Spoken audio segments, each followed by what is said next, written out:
미국에서는 해마다 그 해에 가장 사람들에게 관심을 끈 허풍을 뽑는 허풍대회가 있다고 합니다. 어느 해에는 그해 바람이 많이 불었던지 어떤 사람이 이런 허풍을 냈다고 합니다. 얼마나 바람이 세게 불던지 사진을 찍으면 사진의 화상이 날아가 버리는 바람에 카메라에 아무것도 남지 않더라 하는 이런 허풍을 얘기했습니다. 그러면 또 어느 해는 그에 따라 몹시 더웠던지 또 이런 허풍이 사람들에게 큰 관심을 끌었다고 합니다. 얼마나 햇빛이 뜨겁던지 밭에 심어놓은 그 옥수수 나무에 옥수수가 뻥뻥 튀어가지고는 다 팝콘이 되는 바람에 그만 그 옆에 있던 소들이 눈 오는 줄 알고 얼어 죽어버렸다. 이런 허풍이었습니다. 이런 얘기를 사실로 믿을 사람은 아무도 없겠지요. 그냥 웃자고 만드는 얘기라고 사람들 다 그렇게 받아들일 것입니다. 여러분, 신앙이 무엇이고 불신이 무엇이고 미신이 무엇인가? 신앙은 사실을 사실로 믿는 것이 신앙입니다. 불신은 사실을 사실로 믿지 않는 것이 불신입니다. 미신은 사실이 아닌 것을 사실처럼 믿는 것이 이것이 바로 미신입니다. 우리의 신앙은 철저히 사실에 근거하고 있음을 우리는 결코 잊지 말아야 될 것입니다.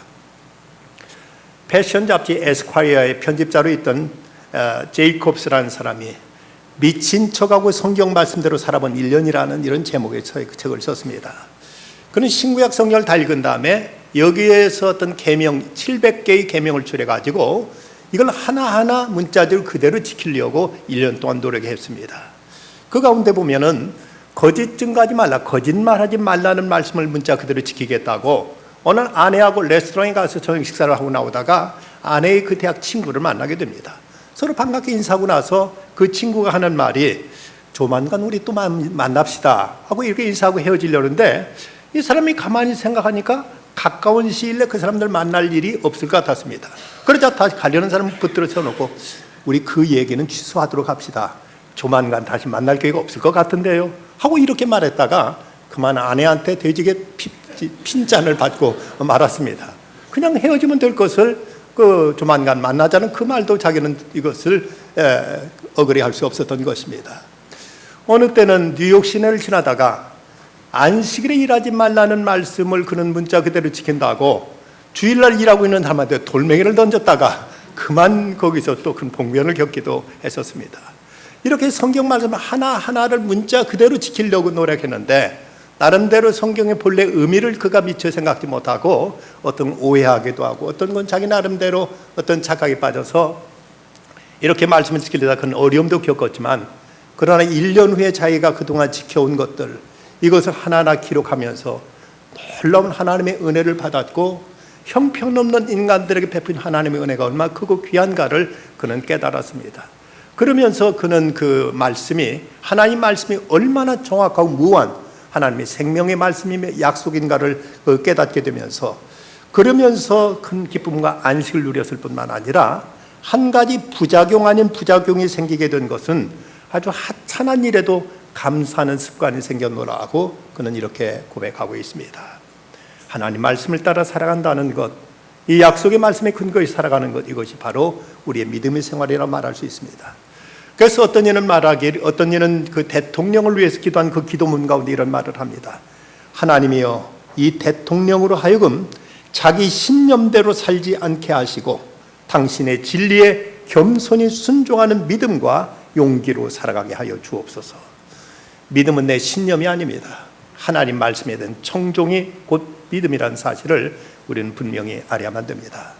사람들은 믿음에 대해서 몇 가지 오해하는 그 오해가 있습니다. 그 첫째는 자기 신념을 믿음이라고 생각하는데 그냥 글자적으로 신념이란 말과 믿음이란 말을 이걸 동일시하는 이런 이제 일반적인 습관 때문에 사람들은 자기가 뭔가를 믿으면은 그것이 곧 우리가 성경에서 말씀하는 바로 그 믿음으로 오해합니다만은 그러나 의미는 전적으로 다른 것입니다.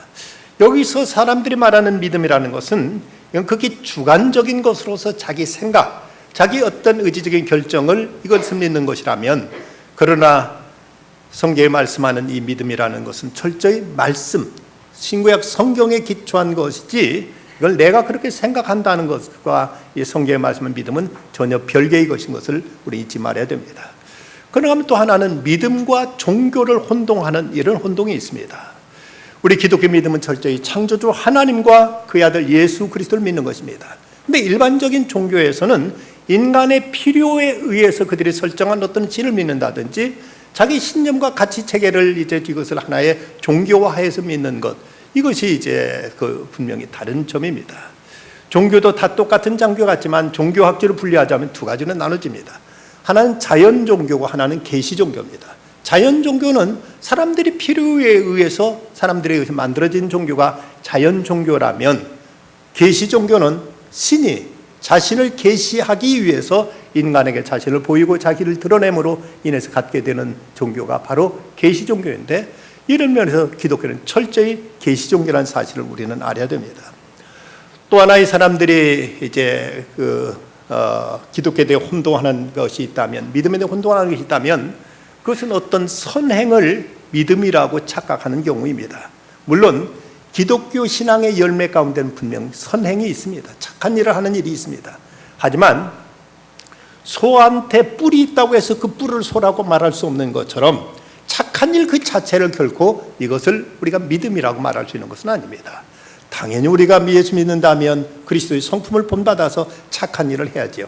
그러나 이 착한 일이라는 꼭 그리스도인들만 하는 것이 아니라 전혀 신앙이 없는 사람들도 얼마든지 착한 일을 하고 있고, 그들 중에 어떤 면 도덕적으로는 우리보다 나은 사람도 분명히 있을 수 있습니다. 그런데 이런 선행을 일반화해가지고 이것이 곧 종교라고 생각한다면, 믿음이라고 생각한다면 이것은 난센스인 것을 우리 잊지 말아야 됩니다. 그럼 믿음이란 과연 무엇이냐? 오늘 신약의 말씀 히브리서 11장 1절과 2절 말씀은 믿음은 바라는 것들이 실상이요 보지 못하는 것들의 증거니 이로써 선진들이 증거를 얻었느니라고 말씀합니다. 이 실상이란 말은 어떤 증거물에 대한 확실한 신념인데, 우리가 믿는다고 할 때 하나님이 주신 증거를 가지고 그 증거에 의해서 우리는 이 믿음을 갖게 됩니다. 바로 하나님께서 예수를 이 땅에 보내셨고 그리스도를 통해 이루어진 구원의 사역, 이걸 우리는 이 말씀을 믿고 그 약속에 의해서 우리는 하나님을 신뢰하고 하나님 말씀을 따라 살아간 삶 속에서 우리 믿음은 드러나게 되는 것입니다. 근데 이것을 우리에게 가장 구체적으로 보여주시기 위해서, 이런 어떤 논리적이 아니라 실제 모습을 보여주기 위해서 성경에는 믿음의 조상들을 언급하고 있는데, 오늘 구약의 말씀에 보면 바로 아브라함을 통해서 우리가 믿는다는 것이 무엇이냐를 우리에게 가르쳐주고 있습니다. 아브라함을 우리에게 믿음의 한 모델로 보여주고 있다고 해서 아브라함이 완벽한 사람은 아니었습니다. 그도 우리와 똑같이 이런저런 실수도 있었고 잘못도 있었지만, 그런 가운데서도 그가 하나님 말씀에 어떻게 응답했고 또 하나님께 그에게 어떻게 역사하셨느냐에 따라서 참으로 믿는다는 것이 무엇인가를 우리에게 몇 가지 많은 어떤 형태를 통해서 보여주고 있습니다. 그 첫째, 믿음은 분리, 세퍼레이션이라는 것을 우리에게 가르쳐주고 있습니다. 아브라함은 그 조상이 사업에서 성공했고 물질적인 혜택이 풍부했던 도시 갈대아 우르에서 아주 편안하게 잘 살고 있던 사람이었습니다. 근데 오늘 하나님께서 너는 너의 본토 친척 아비 집을 떠나 내가 내게 지시할 곳으로 가라고 하나님께 말씀하십니다. 여기서 믿음이라는 것은, 믿음을 응답한다는 것은 과거에 내가 내 나름대로 살아던 삶에서 벗어나서 새로운 하나님께서 우리에게 명하시고 부르시는 새로운 세계를 향해 나가는 것, 이것이 곧 믿음이라고 이렇게 정의할 수가 있습니다. 하나님은 세 가지를 떠나라고 말씀하셨는데, 먼저 내 고향을 떠나라. 그동안 그가 잔뼈가 굵어왔고 삶의 터전으로 삼았던 그곳, 이곳을 떠나는 말씀하시면서 지금까지 우리들의 삶의 어떤 철학과 삶에 익숙해지던 모든 것에서 새로운 가치관, 새로운 세계를 향해 나가라는 말씀으로 저에게 고향을 떠나는 말씀하십니다.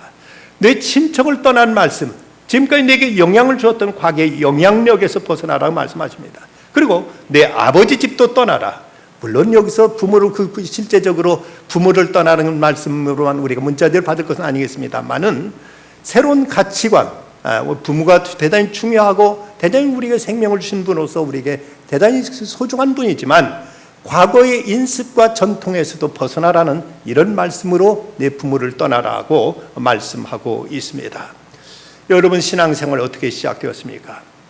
하나님께 우리에게 찾아오셔서 우리로 하여금 옛생활로부터 벗어나서 새로운 세계를 향해 나가는 이런 믿음의 결단을 통해 우리는 믿음이 시작되었습니다. 그런데 간혹 보면 예수를 믿는다고 믿음을 결단했고 교회에 나오고 신앙생활을 시작한 분 중에서 도무지 믿음이 자라지 않는 분들을 이따금 보게 됩니다. 왜 그럴까? 이분들에게 한 가지 공통점은 버린 것이 없습니다. 떠난 것이 없습니다. 과거의 자기 가치관과 자기 관념, 자기 세계에서 헤어나지 못하기 때문에 그래서 믿음의 진보가 없는 모습을 보게 됩니다. 믿음은 떠남에서부터 시작됩니다. 그것이 아무리 도덕적으로 하자가 없는 것이라 할지라도 우리 신앙생활에 방해가 된다면 좋지 못한 친구로부터 멀어져야 되고, 잘못된 우리 신앙생활에 방해가 되는 어떤 취미 생활로부터도 우리는 이제 버릴 것은 버려야만 우리 믿음의 진보가 있을 수가 있는 것입니다. 우리 교회 나오신 어떤 분은 교회 나오기 전에는 아주 낚시광으로 토요일이면 아예 낚시 가방 둘러매고 낚시터에서 밤을 지새웠던 분입니다. 그런데 이분이 교회 나오면서부터 이 습관, 낚시질하는 결국 도덕적으로 잘못된 것이 없지만 이것도 신앙생활에 이것은 이득이 되지 않는다 싶었을 때 그것을 깨끗이 내려놓고 그는 이제 이 낚시 취미를 완전히 벗어버리면서부터 교회 생활에 열심히 나선 것을 볼 수가 있었습니다. 어쨌든 우리가 새로운 것을 얻기 위해서는 과거에서부터 벗어나야 되고, 버릴 걸 버리고 분리할 걸 분리해야만, 그래야만 우리 애들에게 믿음이 진보가 있을 수 있다는 사실을 우리는 잊지 말아야 될 것입니다. 저 평안남도 평원 출신의 백사겸이라는 농부가 평범한 농부의 아들 태어난 사람이 있었습니다. 근데 그가 그만 2살 때 아버지를 잃었고 9살 때 안질疾病으로 인해서 두 눈의 시력을 모두 다 잃고 말게 됩니다. 그리고 몇 년 뒤에 어머니마저 돌아가시게 되자 그는 이제 거지 생활로서 연명할 수밖에 없었습니다.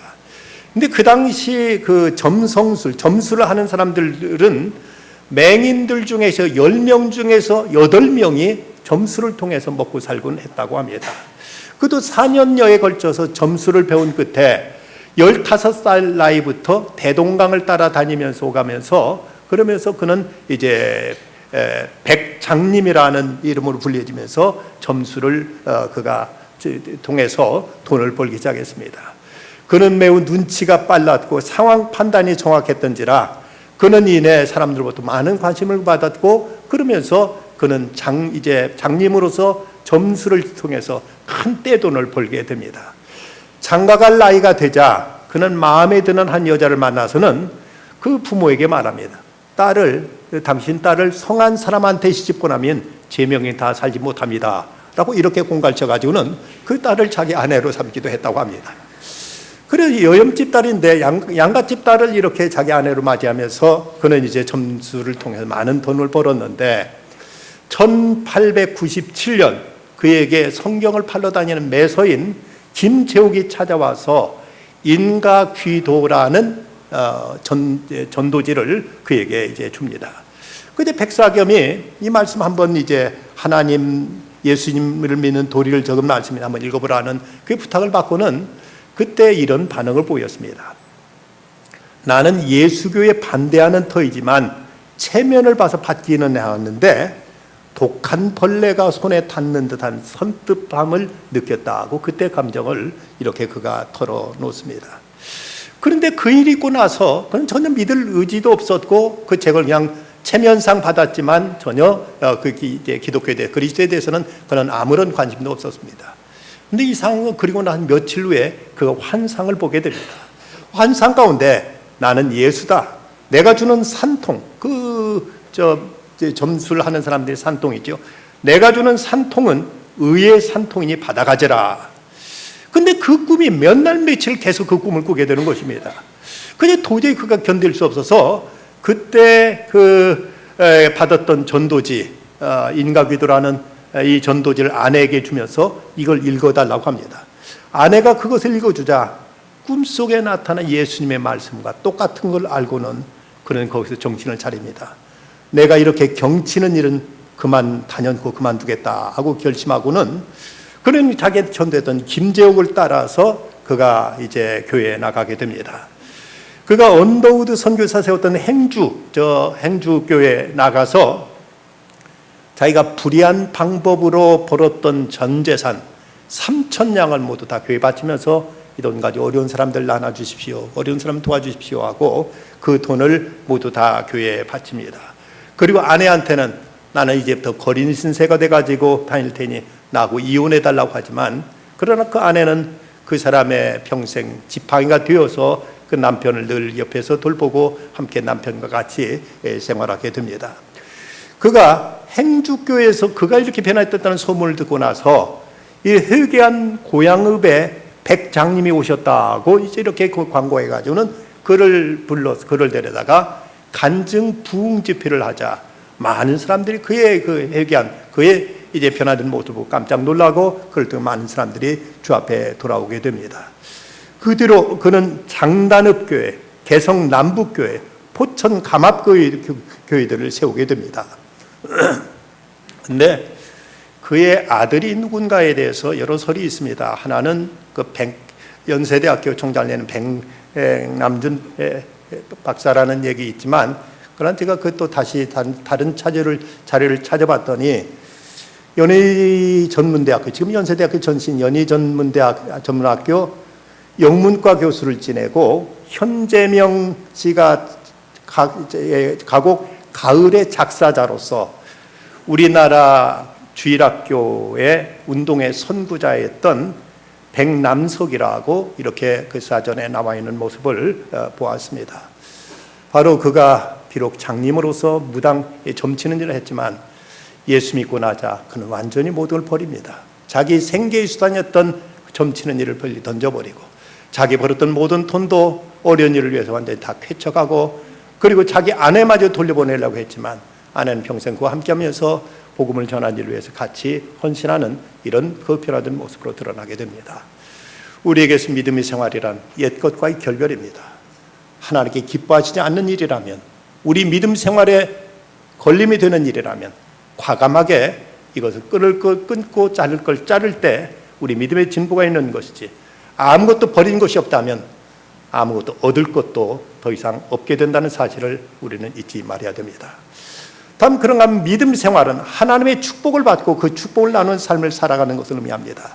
2절 말씀, 내가 너로 큰 민족을 이루고 내게 복을 주어 내 이름을 창대하게 하리니 너는 복이 될지라라고 말씀하십니다. 하나님께 아브라함에게 복을 주셔서 이름을 창대하게 하셨고, 그 창대하게 된 그 복이 아브라함 혼자만 누리는 것이 아니라 이 복을 모든 사람들에게 나누며 살도록 하나님께 이렇게 말씀하셨습니다.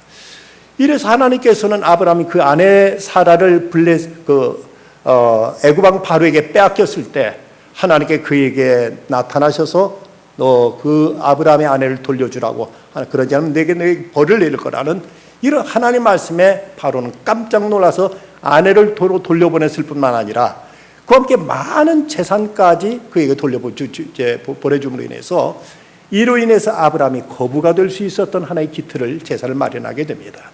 그 뒤로도 비슷한 일을 또 블레셋 왕 아비멜렉에 당했지만 이때도 하나님 개입하셔서 아브라함과 그 가정을 지켜주었고, 이를 통해 주변 모든 사람들이 아브라함을 존중 여기게 되었고 아브라함이 이를 창대하게 됩니다.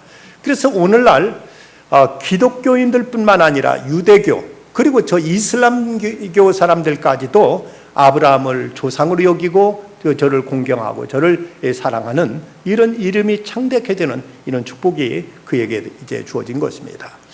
야고보서 2장 23절 말씀 보면, 이에 성경에 이른 바 아브라함이 하나님 믿으니 이것이 의로 여기시다는 말씀이 이루어졌고 그는 하나님의 벗이라 칭함을 받았다. 심지어 하나님께 그를 너는 내 친구라고까지 말씀해 줄 만큼 그는 이렇게 영예로운 이런 이제 존재로 하나님께로부터 은총을 입게 됩니다. 아브라함에게 베푸신 이 축복은 아브라함 혼자만 받고 누리라는 것이 아니라 그를 통해 모든 사람들로 하여금 함께 복을 누리고 함께 행복하라고 하나님께서 이런 사명까지도 그에게 아울러 주신 것입니다. 아브라함이 자기 아내를 데려가려고 했던 그 아비멜렉을 위해서 기도하자 그 집에 자식이 없어서 그 대가 끊길 뻔했는데, 창세기 20장 17절을 보면 아브라함이 하나님께 기도하며 하나님이 아비멜렉과 그 아내와 여종을 치료하사 생산케 하셨다고 말씀하시면서 그 아브라함을 통해서 자식이 없던 집에 자식을 갖게 하는 이런 은총까지도 베풀어 주신 것을 볼 수가 있습니다. 여러분, 우리나라 유명한 탤런트 가운데 김혜자 권사님을 여러분 아실 것입니다. 이분이 2011년도 제30회 세종문화상 사회봉사부문상을 받은 다음 국민일보 기자와 인터뷰를 했습니다. 그때 처음에는 그녀는 그 수상을 거절하려고 했답니다. 내가 하는 거 당연한 마땅한 일을 한 건데 이 상을 받는다는 것은 그것은 적절치 않다고 해서 상을 거절을 하려고 하다가 그때 상금으로 주는 3천만 원에 대한 유혹으로 그는 이 상을 수상하게 됩니다. 그는 이런 말을 합니다. 이 돈으로 케냐와 소말리아 난민촌에서 질병과 영양실조로 죽어가는 아이들을 살릴 수 있습니다. 내전과 기근을 피해 목숨을 걸고 난민촌에 왔지만 정작 먹을 것이 없어서 죽어가고 있는 아이들에게 영양죽을 먹이겠습니다. 나의 힘이 되신 여호와 하나님, 당신을 사랑합니다. 정말 감사합니다. 라고 이렇게 그가 인터뷰에서 말했습니다. 그가 1992년 월드비전의 권유로 인해서 여행 삼아서 처음 떠났던 에티오피아 여행이 그 막상 현지에 가보니까 지옥보다 더 비참한 그곳에서 죽어가는 어린 생명들을 보고 큰 충격을 받고 그때부터 그는 봉사의 삶을 살기 시작했습니다.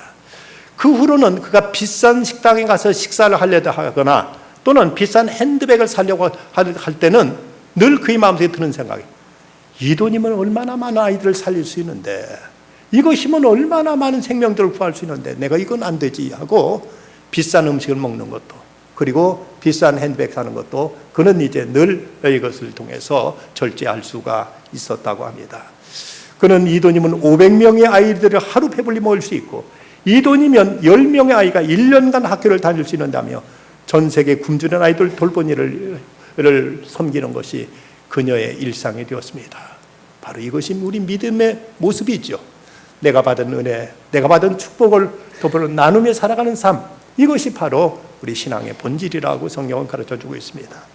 또 하나, 믿음의 생활은 하나님의 보호하심 속에서 살아가는 것을 의미합니다. 본문 3절 말씀, 너를 축복하는 자에게 내가 복을 내리고 너를 저주하는 자에게는 내가 저주하리니 땅의 모든 족속이 너로 말미암아 복을 얻을 것이니라 하신지라. 하나님은 당신의 자녀들이 다른 사람들이 저주하는 것을 결코 기뻐하지 않으십니다. 설사 당신의 자녀들이 도덕적인 흠이 있고 잘못이 있다 할지라도 이런 걸 저주하는 저 하나님께서 결코 기뻐하지 아니하시고 하나님은 그런 사람들을 오히려 저주하시겠다고 말씀하셨습니다. 그들의 머리로 그 저주가 돌아가게 하겠다고 말씀하셨습니다. 아무도 함부로 아브라함과 그 자손을 저주하거나 해하지 못하게 하신 것이 하나님 뜻입니다. 그래서 하나님께서 하나님의 백성들을 저주하는 어떤 사람들의 그 저주도 하나님이 기뻐하지 아니하시고 그들을 저주하시겠다 말씀하셨는데, 그렇다면 우리가 나쁜 일, 못된 일에서 사람들이 우리를 저주하게 함으로 인해서 그들을 저주받게 하는 일은 과연 어떤 일인가? 분명히 우리가 성경 말씀 이해할 것은 하나님은 우리에게 복의 근원이 되라고 하셨지 저주의 근원이 되라고 말씀하지는 않으셨습니다. 우리가 좋지 못한 행동하고 우리가 어리석은 행동해가지고 세상 사람들이 욕하면 결코 하나님 그것 기뻐하지 않으십니다. 하지만 우리에게도 분명 말씀하신 것, 너는 세상에 저주의 근원이 되라고 말씀하지 않으셨다는 사실입니다. 우리는 축복의 근원이 되어야 될 사람임을 우리는 결코 잊지 말 것입니다. 구세군 창시자 윌리엄 부스가 젊은 날에 열심히 전도하다가 그러면 그 병에 걸립니다. 병원에 찾아가 의사한테 자기 몸을 보였더니 이런 몸으로 계속 전도하면 1년을 못 삽니다 라고 이런 말을 듣습니다. 이때 윌리엄 부스는 하나님 앞에 기도합니다. 그리고는 작심하고 그대로 그는 일어나서 또다시 전도를 했습니다. 그런데 그리고 나 그의 몸에 병이 떠나갔고 그리고 다시 그가 건강회복해가지고 구세군을 창설해서 84살까지 살게 됩니다. 그때 고백하기를 내가 젊었을 때 의사가 나를 버렸다. 그래서 나도 의사를 버렸다. 대신 나는 하나님만 의지했더니 하나님이 나를 지켜주셨다고 이렇게 고백합니다. 하나님을 의지하는 자는 하나님이 결코 저를 버리지 않으신다는 사실입니다. 그렇다면 우리가 이 믿음을 어떻게 지켜갈 것인가? 무엇보다 먼저 우리는 하나님의 말씀을 우리는 늘 가까이 해야만 합니다. 저절로 그 씨앗이 떨어지지 않고는 식물이 자라지 않습니다. 우리 심령에도 말씀의 씨앗이 떨어질 때 여기서 생명의 역사가 일어나는 것처럼 우리는 부단히 하나님 말씀을 듣고 이 말씀을 우리가 묵상하고 이 말씀을 통해서 생명의 진액을 받아야만 우리 믿음이 자라난다는 사실을 우리가 잊지 말아야 될 것입니다. 아브라함 믿음이 생긴 것도 내가 내게 보여줄 땅으로 가라고 말씀하심으로써 그에게 믿음이 시작되었던 것처럼 우리는 말씀 없이 믿는다는 것은 미신이지 이건 결코 바른 신앙일 수 없음을 분명히 알아야 됩니다. 또 하나 우리는 기도해야 되죠. 7절로 8절 말씀 보면 8절 끝에 여호와께 제단을 쌓고 여호와의 이름을 부르더니 하나님의 이름을 불렀다. 하나님의 성원을 부르면 늘 하나님과 기도했던 것이 아브라함의 삶이었다면 우리들의 영적인 호흡을 위해서 늘 하나님과 깊은 교제, 늘 하나님과 대화 생활이 우리에게 그치지 말아야 됩니다. 다윈의 진화론의 열렬한 주창자이면서 그러면서 무신론자였던 토마스 헉슬리가 죽기 전에 임종의 자리에 있었을 때 어느 그 전도부인 할머니가 그에게 찾아가서 간곡하게 믿음을 호소합니다. 그러나 그의 그 대단한 학식과 유창한 화술을 도저히 당해내지 못합니다. 그저 이 할머니는 그 병상 그의 어깨에 손을 얹고 눈물 흘리면서 간절히 하나님께 기도합니다. 그러자 그토록 냉랭하고 그처럼 참으로 자기 논리에 당당했던 학슬리가 할머니 기도 앞에는 그도 눈물을 주르르 흘리고 되더라는 것입니다. 우리가 세상의 논리와 사람의 어떤 이론 가지고 그 사람 세상을 변화시킬 수 없지만 하나님 앞에 간절히 기도할 때 성령이 역사하셔서 이를 통해 우리 믿음의 놀라운 은혜를 체험하게 하시고 사람들 가운데서 큰 하나님의 신비한 역사를 나타내시는 것입니다. 또 하나는 하나님 말씀에 순종해야 됩니다. 4절 말씀, 이 아브라함이 여호와의 말씀을 따라갔다고 했는데 히브리서는 믿음으로 아브라함 부르심을 받았을 때 순종하여 장래 유업으로 받을 땅에 나아갈새 갈 바를 알지 못하고 나갔다고 말씀하고 있습니다.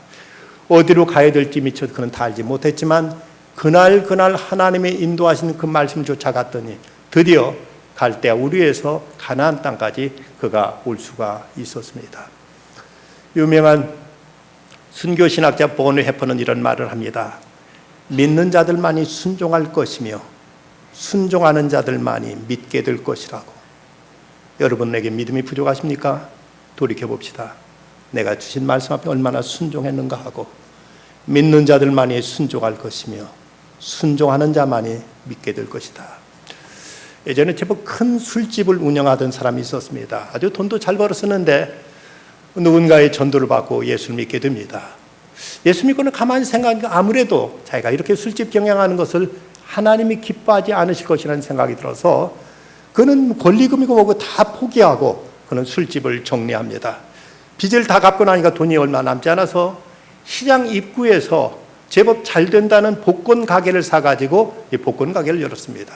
복권 가게도 제법 잘 됐습니다. 그런데 왠지 이것도 마음에 걸리는 겁니다. 이것도 하나님 과연 기뻐하실 일일까 하는 생각에 또 이 복권 가게도 정리해버립니다.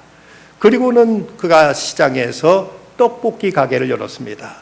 그런데 떡볶이 가게가 아주 잘 돼가지고 아르바이트 여성을 2명씩이나 두면서 이 떡볶이 가게를 이제 운영했습니다. 어느 날 그가 이런 고백을 합니다. 예전 같으면 내가 사장이었는데 하는 교만 때문에 아무 일도 못했을 텐데 전도인의 사명을 갖고 손님들을 대하게 해주세요 하고 기도하자 하나님의 도움이 느껴졌다. 손님 한 분 한 분을 예수님 대하는 마음으로 사랑하니까 장사는 저절로 되어갔다고 이렇게 그는 고백하고 있습니다. 아무것도 희생하지 않고 아무것도 요구하지 않는 믿음은 아무런 가치가 없다고 말합니다. 우리에게 희생이 없고 요구되지 않는 믿음은 아무런 가치가 없는, 이건 그저 자기 혼자만의 공상에 지나지 않습니다. 영혼 없는 몸이 죽은과 같이 행함이 없는 믿음은 그 자체가 죽은 것이라고 성경은 말씀하고 있습니다.